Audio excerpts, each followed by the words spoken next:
Welcome back. Today I'm going to show you how to make the most delicious boneless chuck cross rib roast. This piece of meat is normally very tough, and I'm going to show you how to make it super soft and the perfect medium rare temperature from end to end. So the first thing we do after we've washed our meat is we're going to salt it and then let it sit in the refrigerator for about half an hour. No more than that, no less. Well, you could do 15 minutes if you're on a time crunch, but this whole recipe requires at least 24 hours. But it's so well worth the wait. So I'm first gonna start with some seasoned salt, and that's it, just salt. We wanna put it all over the roast so that it can penetrate deep into the meat. And you want that so that when it cooks, you can use your rub and have that also cook. So this is not the actual end rub or what I'm going to actually cook it in. This is just to tenderize it. So clean hands, you sprinkle the seasoned salt. I'm using crushed pink sea salt. Pushing it nice and in all the parts. Sure to get it everywhere. This might seem like a lot of salt, but before we actually put it in the sous vide, we're going to rinse it off.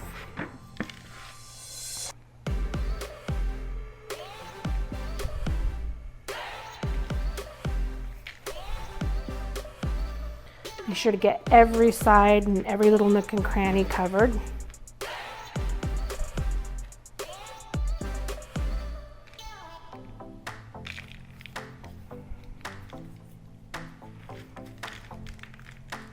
This will tenderize the meat.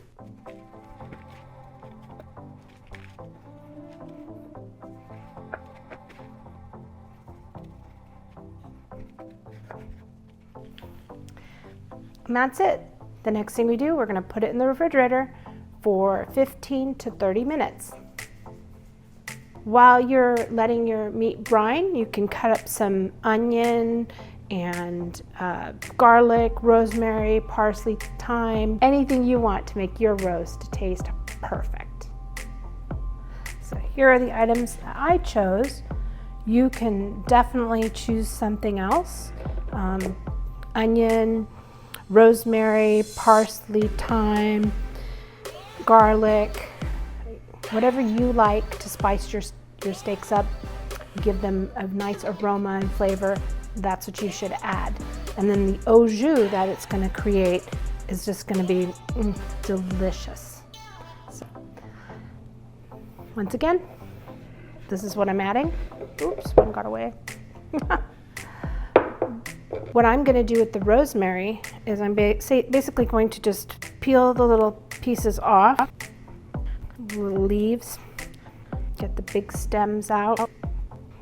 Since I'm going to rub those all over, I'm actually going to finely chop them so that it's more fragrant and I can get them all around the meat.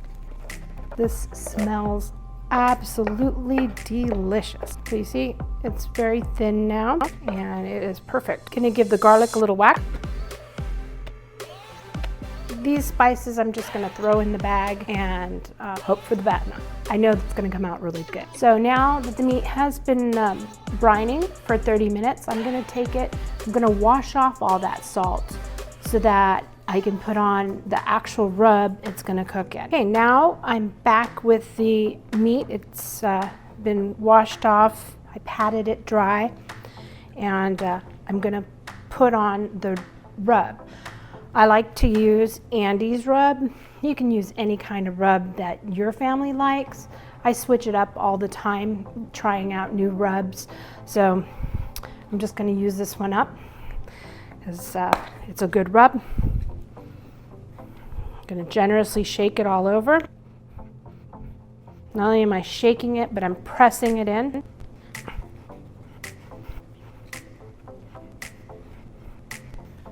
All right. It's ready to go into the sous vide bag.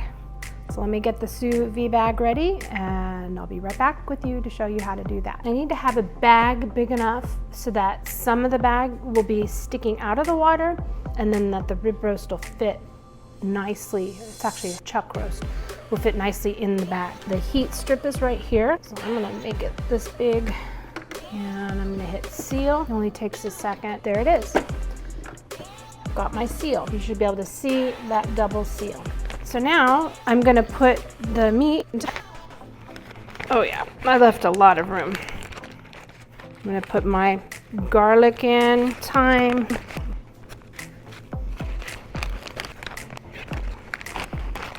It doesn't have to look pretty. I'll be back, go wash my hands, and then we're gonna seal it. Actually, I did forget one important item. I'm gonna put a few pats of butter all around the roast, because this particular roast doesn't have a lot of fat. So we're gonna make up for that with some butter. Copious amounts of butter. Okay, so now I'm gonna go ahead and get ready to vacuum seal this. Put the ends in here, close it, press vacuum and seal. And it's done. Look at that. This little, love it. Isn't that cool? Got all the seasonings, the butter and everything. The next thing we do is we sous vide it for 24 hours. So right now, 2:53, so 3-4 o'clock dinner tomorrow. This is it. I'm gonna set up the sous vide and show you how that goes. I don't have one of those fancy plastic bins, so I choose to sous vide in my cast iron. This will just cover it, and over the 24 hours, I will make sure that there's ample room circulating completely around it. So I'm gonna put it on its side and into the pot. I'll put the sous vide right here. And so I'm going to add water now. There's enough room for it to circulate all the way around. Another really good reason I like to use the cast iron is because it holds temperatures really well completely around the entire thing. So I'm not too worried about it not circulating on the bottom. I will flip it throughout the day. Ooh, just to the top, perfect. I absolutely love this thing. Set it in the water, perfect. Now we're ready to turn it on and let it go. I'm gonna set it for 132 and let that roll for 24 hours. There it goes. It's circulating the water and it's gonna bring this whole thing up to temperature. Make sure you always have something to protect your countertops or do it on your stove top so that you don't damage your counters. All right, see you in 24 hours. Now that the heavy lifting of doing the major part of my dinner is done, I can go swimming. Our roast has been cooking for 24 hours and now it looks like this. It's beautiful, 132 degrees. I'm gonna go ahead and open it and pour the juices into this container so that I can save them for an au jus. It's really this easy. See? So the only thing we have to do next is to pan sear it, and we'll be searing that in our cast iron skillet. This thing smells amazing. The roast is done. I've let it settle, or they call it rest, and I have my cauliflower here. So this is the moment of truth. The moment of truth when we get to find out if it's medium rare all the way through or not. We're gonna cut a few slices off. It's looking delicious.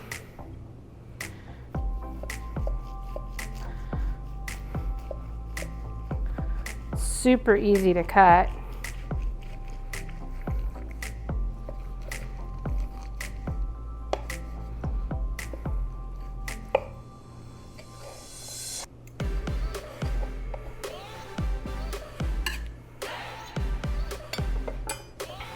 Add some cauliflower and dinner is served. Can't wait to try it. I'm actually gonna try it.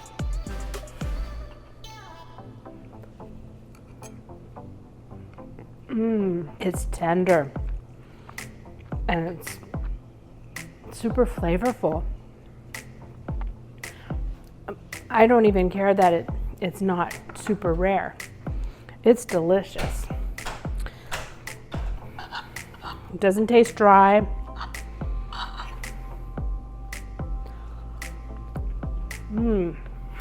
Hands down, this is the best chuck roast I have ever made, for sure. You should make one too.